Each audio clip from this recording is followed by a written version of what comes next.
Hello student, कैसे हो आप सब। स्वागत करता हूं आज की इस वीडियो में। स्टूडेंट, आज की इस वीडियो में हमने बीएससी फर्स्ट ईयर बॉटनी को पेपर को लेकर आगे हैं। बॉटनी जो एग्जामिनेशन जो हुआ है, इसका जो पेपर हुई है, तो इसके ऊपर हमने डिस्कस करने वाले हैं। तो स्टूडेंट, सबसे पहले बात करें कि ये जो एग्जामिनेशन का जो पेपर है, ठीक है ना, ये बॉटनी हमारा फर्स्ट है।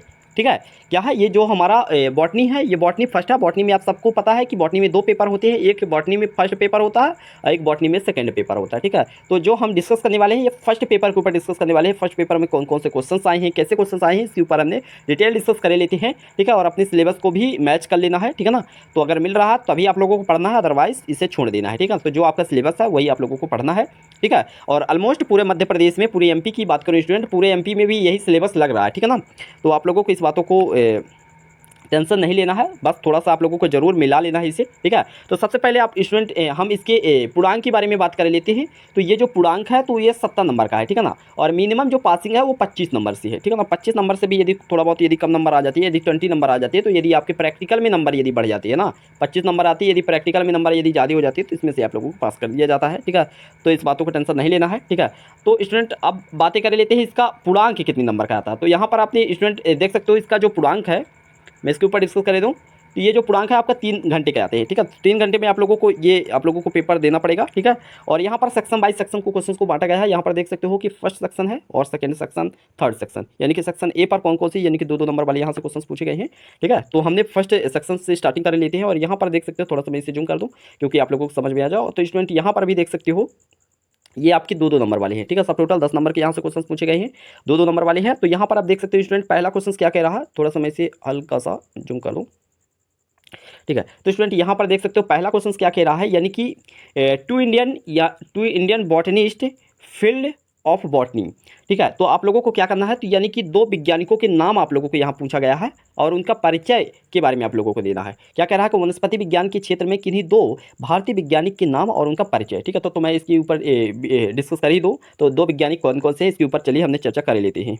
तो चलिए स्टूडेंट, इसके ऊपर हमने डिस्कस कर ही देते हैं, दो वैज्ञानिक कौन कौन से इसके ऊपर हमने चलिए चर्चा कर लेते हैं। तो पहले जो वैज्ञानिक है, यहाँ पर आप देख सकते हो कि पंचानन माहेश्वरी। ठीक है ना, पंचानन माहेश्वरी जी आ जाते हैं। और ये आप लोगों को कहाँ मिलेंगे, वैसे जब आपने पढ़ोगे स्टूडेंट एक एम्ब्रियोलॉजी का, जब आपने शाखाएं के बारे में जब आपने पढ़ोगे, जब एम्ब्रियोलॉजी का जब आपने पढ़ोगे, तो आप लोगों को ये पंचानन माहेश्वरी जो आप लोगों को वहाँ पर मिल जाएंगे। ठीक है ना, तो स्टूडेंट इनका सबसे पहले इनका जो परिचय है, सबसे पहले जो जन्म आता है, तो आप लोगों को इसके जन्म के बारे में इनके पता होना चाहिए। ठीक है, तो इनका जो जन्म हुआ है, तो यहाँ पर देख सकते हो 9 नवंबर सन 1904 में इनका जन्म हुआ है। और इनकी डेथ के बारे में भी इसकी चर्चा किया है। ठीक है, तो 18 मई सन 1966 में इनकी मृत्यु हुई थी। ठीक है, और इनकी आयु जो थी वो 61 वर्ष की थी। ठीक है, तो यहाँ पर आप देख सकते हो।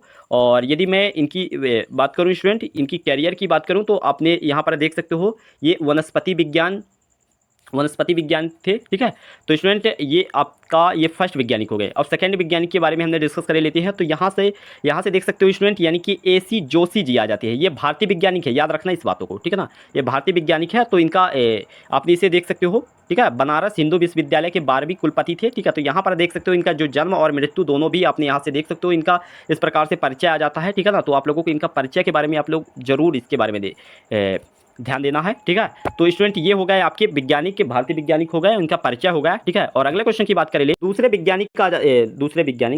दूसरा प्रश्न क्या कह रहा है स्टूडेंट, यहाँ पर देख सकते हो लीनियस कौन थे, उनका योगदान क्या था। तो लीनियस के बारे में जब आपने क्लास 11th में रहे होंगे, तो आपने लीनियस के बारे में अवश्य पढ़े होंगे। ठीक है ना, द्विनाम पादिति किसने दी थी, कैरोलस लीनियस ने दी थी। ठीक है, तो आप लोगों को लीनियस के बारे में तो आपको अच्छी तरह से पता होगा। ठीक है, तो वहाँ से आप लोगों को जरूर पढ़ लेना है। ठीक है, मुझे उम्मीद है कि आप लोगों को पता होगा कैरोलस लीनियस के बारे में। ठीक है ना, उन्होंने द्विनाम पादिति दी थी। ठीक है, चाहे प्लांट्स का हो, चाहे एनिमल्स का हो। ठीक है, तो उनका वैज्ञानिक नाम तो आप सबको पता हो, पढ़ते हो। ठीक है, तो स्टूडेंट ये आपका दूसरा प्रश्न हो गया। ठीक है, तीसरा प्रश्न क्या कह रहा है, यानी कि बायो रेमिडिएशन की परिभाषा लिखिए। ठीक है, तो यहाँ से तीसरा क्वेश्चन बन जाता है। और चौथा क्वेश्चन यहाँ से किस प्रकार से बन जाता है स्टूडेंट, यहाँ पर देख सकते हो कि सोशल फॉरेस्ट्री के बारे में पूछा गया है। ठीक है ना, तो यहाँ पर देख सकते हो सोशल फॉरेस्ट्री के बारे में पूछा गया है, तो आप लोगों को जरूर इसे पता होगा। ठीक है, यदि आपने पढ़े होगे तो। ठीक है, अगला प्रश्न क्या कह रहा है स्टूडेंट, यानी कि गिलोय का इसका उपयोग के बारे में, यूज के बारे में। ठीक है ना, व्हाट इज द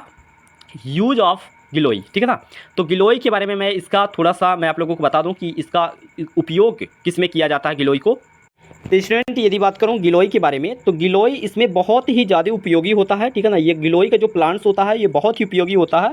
यदि इनकी पत्ती की बात करूं तो इनकी पत्ती कैसी होती है, पान की जैसी होती है, लेकिन अगर इनकी पत्तियों को अगर जिसके पीलिया यदि रोग हो जाता है, तो पीलिया रोगों में यदि बात करूँ स्टूडेंट, तो इनकी पत्तियों को पीस कर इनका रस निकाल कर, और यदि पीलिया जिनका रोग हो जाता है यदि इसको पिलाया जाता है तो उसको ठीक उसमें आराम मिलता है, ठीक है। और इससे प्रतिरक्षा तंत्र को बढ़ाने में ये सहायक होता है, ठीक है। तो स्टूडेंट ये आपका इस प्रकार से कुछ उपयोग किए जाते हैं। इसके बहुत सारे उपयोग होते हैं। जोड़ों में यदि दर्द होता है तो उसमें इसमें इसका उपयोग करने से आराम मिलता है, ठीक है। तो बहुत सारे इसका उपयोग होते हैं, ठीक है ना।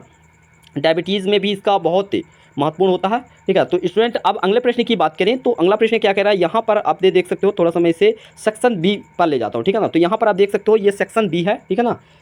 यहाँ पर क्या कहा गया है, सेक्शन बी यानी कि शॉर्ट आंसर टाइप क्वेश्चंस आप लोगों को देना है, ठीक है। तो आप लोगों को ये 200-250 शब्दों में आप लोगों को देना है, ठीक है। तो स्टूडेंट ये आपको 6-6 नंबर वाले आ जाते हैं इस प्रकार से क्वेश्चंस, और इस प्रकार से 6-6 नंबर वाले कितने क्वेश्चंस को सॉल्व करना है स्टूडेंट, यहाँ पर भी आप लोगों को बताया गया है, ठीक है ना। तो 6 पंचे 30 यानी कि आप लोगों को 5 क्वेश्चन को सॉल्व करना है, ठीक है। तो पहला प्रश्न क्या कह रहा है स्टूडेंट, यहाँ पर आप देख सकते हो बायो रेमेडिएशन कितने प्रकार के होते हैं। सबसे पहले आप लोगों को इसकी परिभाषा, जैसे कि आपने अभी मैं जस्ट दिखाया था इसका क्वेश्चन, तो बायो रेमेडिएशन के इसका परिचय और फिर इसके बाद प्रकार के बारे में लिखना है, ठीक है। तभी आप लोगों को अच्छे खासे नंबर मिलेंगे, अदरवाइज नंबर नहीं मिलेंगे, ठीक है। तो यहाँ पर और अम्ल वर्षा जो 7वां जो प्रश्न है स्टूडेंट, यहाँ पर देख सकते हो अम्ल वर्षा जो आपने बचपन से ही पढ़ते आ रहे हैं, अम्ल वर्षा और अम्ल वर्षा की टिप्पणी के बारे में, ठीक है। थोड़ा सा इसका रिएक्शन भी है, तो आप लोगों को रिएक्शन के साथ में आप लोगों को देना है, ठीक है ना। अगला प्रश्न क्या कह रहा है स्टूडेंट, अगला प्रश्न यानी कि टेरेस गार्डन पर टिप्पणी लिखिए। क्या कह रहा है, टेरेस गार्डन पर टिप्पणी लिखिए, ठीक है। तो आप लोगों को इसे जरूर पढ़ना है, ठीक है ना। टेरेस गार्डन ये बहुत ही ज़्यादा इंपॉर्टेंट है। और सेल्वी कल्चर के बारे में क्या कहा है, सेल्वी कल्चर के बारे में यहाँ पर क्वेश्चन पूछा गया है, तो आप लोगों को सेल्वी कल्चर के बारे में आप लोगों को इसको देना है, ठीक है। अगला प्रश्न क्या कह रहा है, 10वां जो प्रश्न है स्टूडेंट, यानी कि एथेनोबॉटनी का महत्व के बारे में। एथेनोबॉटनी क्या है, सबसे पहले आप लोगों को एथेनोबॉटनी की इसका महत्व और इसके प्रकार भी आपने यदि ज़्यादातर यदि आपने देते हो, ठीक है ना, तो आप लोगों को बढ़िया पॉइंट बाय पॉइंट आप लोगों को इसका आंसर देना है, ठीक है ना। एथेनोबॉटनी क्या है, एथेनोबॉटनी का आप लोगों को परिचय और के बारे में थोड़ा सा इसके जरूर थोड़ा सा आप लोगों को जरूर लिख देना है, प्रकार के बारे में, फिर इसके बाद लास्ट में महत्व के बारे में आप लोग लिख देना है, तो अच्छे खासे इस प्रकार से नंबर मिल जाते हैं, ठीक है ना। अगले प्रश्न की बात करें, 11वां जो प्रश्न है स्टूडेंट, यहाँ पर देख सकते हो, थोड़ा सा मैं इसे जूम कर दूँ, ठीक है ना। तो स्टूडेंट यहाँ पर आप देख सकते हो जो 11वां प्रश्न है क्या कह रहा है, 11वां प्रश्न मैं थोड़ा सा हाँ, तो यहाँ पर देख सकते हो स्टूडेंट, यानी कि जनजातियों के द्वारा दवा के रूप में उपयोग किए जाने वाली 5 पौधे और वनस्पति और आय और इसके उपयोग के बारे में, यानी कि 5 प्रकार के पौधे के बारे में आप लोगों को बताना है, ठीक है ना। तो 5 अलग अलग पौधे के नाम, उनका उपयोग के बारे में, जो दवा में उपयोग में किए जाते हैं, ठीक है ना, दवा में जो उपयोग किए जाते हैं उनके नाम आप लोगों को बताना है, ठीक है। तो आप लोगों को इनका बोटेनिकल नाम, सबसे पहले आप लोगों को क्या क्या करना है, तो इसका कॉमन नाम, ठीक है ना, आप लोगों को कॉमन नाम के बारे में आप लोगों को पता होना चाहिए, ठीक है ना। इसकी बोटेनिकल नाम के बारे में पता होना चाहिए स्टूडेंट, ठीक है ना। और इसका फैमिली नाम के बारे में पता होना चाहिए, ठीक है ना, इसका फैमिली नाम के बारे में पता होना चाहिए। तो इतना आप लोगों को जरूर इसे लिखना है, ठीक है ना। अगला प्रश्न की बात करें स्टूडेंट, अगला प्रश्न क्या कह रहा है, यहाँ पर देख सकते हो 12वां जो प्रश्न है कि जो प्रौद्योगिकी यानी कि जो सूचना प्रौद्योगिकी पर टिप्पणी लिखिए, ठीक है ना। तो जो सूचना प्रौद्योगिकी, ठीक है, तो इसके बारे में आप लोगों को पता होना चाहिए, ठीक है। अगला प्रश्न क्या कह रहा है कि FASTA पर टिप्पणी आप लोगों को लिखना है, ठीक है। और इसका फुल फॉर्म के बारे में आप लोगों को जरूर इसके बारे में बताना है, ठीक है ना। तो स्टूडेंट अब सेक्शन सी पर डिस्कस कर दे, तो सेक्शन जो सी में आप लोगों को 15 नंबर के क्वेश्चन से देता है, ठीक है ना, जिसमें से आप लोगों को 2 क्वेश्चन को सॉल्व करना पड़ते हैं, ठीक है। तो आप लोगों को 500 वर्ड्स तक आप लोगों को लिखना चाहिए, ठीक है ना। तो वैसे इसे यदि साइंस वाले हैं तो इससे कम भी आपने लिख सकते हो, तो आप लोगों को बराबर नंबर मिल जाते हैं, ठीक है। तो यहाँ पर पहला प्रश्न क्या कह रहा है स्टूडेंट, यहाँ पर देख सकते हो, ठीक है, हिंदी और इंग्लिश दोनों मीडियम वाले भी देख सकते हो, पादप एवं मनुष्य, इन दोनों के बीच का आप लोगों को संबंध बताना है, ठीक है ना। तो पादप के बगैर मनुष्य नहीं रह सकता, ठीक है ना। तो आप लोगों को इतना तो जरूर पता ही होगा, ठीक है। ये आपका 14 प्रश्न है। 15 प्रश्न यहाँ से देख सकते हो स्टूडेंट। अगला प्रश्न है फाइटो रेमेडिएशन में उपयोग होने वाले किन्हीं 5 पौधे के नाम और उनके महत्व के बारे में आप लोगों को जरूर इसके बारे में देना है, ठीक है ना। और अगला जो प्रश्न है 16वां जो प्रश्न है कि जैविक खेती, ठीक है ना, यानी कि ऑर्गेनिक फार्मिंग के बारे में बताया गया है, ठीक है ना। तो ऑर्गेनिक फार्मिंग के बारे में इसका विस्तृत वर्णन करना है, ठीक है ना। अगला प्रश्न है 17वां जो प्रश्न है स्टूडेंट, यहाँ पर देख सकते हो कि औषधि के रूप में उपयोग किए जाने वाले 5 पौधे, उनके वनस्पति नाम, जैसे कि मैं अभी आप लोगों को बताया, वनस्पति नाम, फैमिली नाम और उनके उपयोग, यानी कि 3 चीज़ों के बारे में बताया। तो एक चीज़ और आप लोगों को पता होना चाहिए, कॉमन नाम भी आप लोगों को पता होना चाहिए, ठीक है ना। कॉमन नाम, बॉटेनिकल नाम और फैमिली नाम और इनका उपयोग के बारे में अगर इतना आप लोगों को जानकारी दे दी तो आप लोगों को बराबर नंबर मिल जाती है। अगला प्रश्न क्या कह रहा है, पुनः संयोजन डीएनए टेक्निक यानी कि तकनीक पर निबंध लिखिए, ठीक है ना। पुनर्संयोजन, जो डीएनए का पुनर्संयोजन हो जाता है, ठीक है ना, तो उसके बारे में आप लोगों को, इसके निबंध के बारे में आप लोगों को देना है, ठीक है ना। तो स्टूडेंट इस प्रकार से क्वेश्चंस आ जाते हैं, तो आप लोगों को इनके बारे में आप लोगों को अवश्य इनको देना है, ठीक है। तो स्टूडेंट हमारी वीडियो कैसी लगी, पसंद आई हो तो हमारे चैनल को सब्सक्राइब कर देना और अपने दोस्तों को भी शेयर कर देना। मिलते हैं किसी अगले वीडियो पर, धन्यवाद।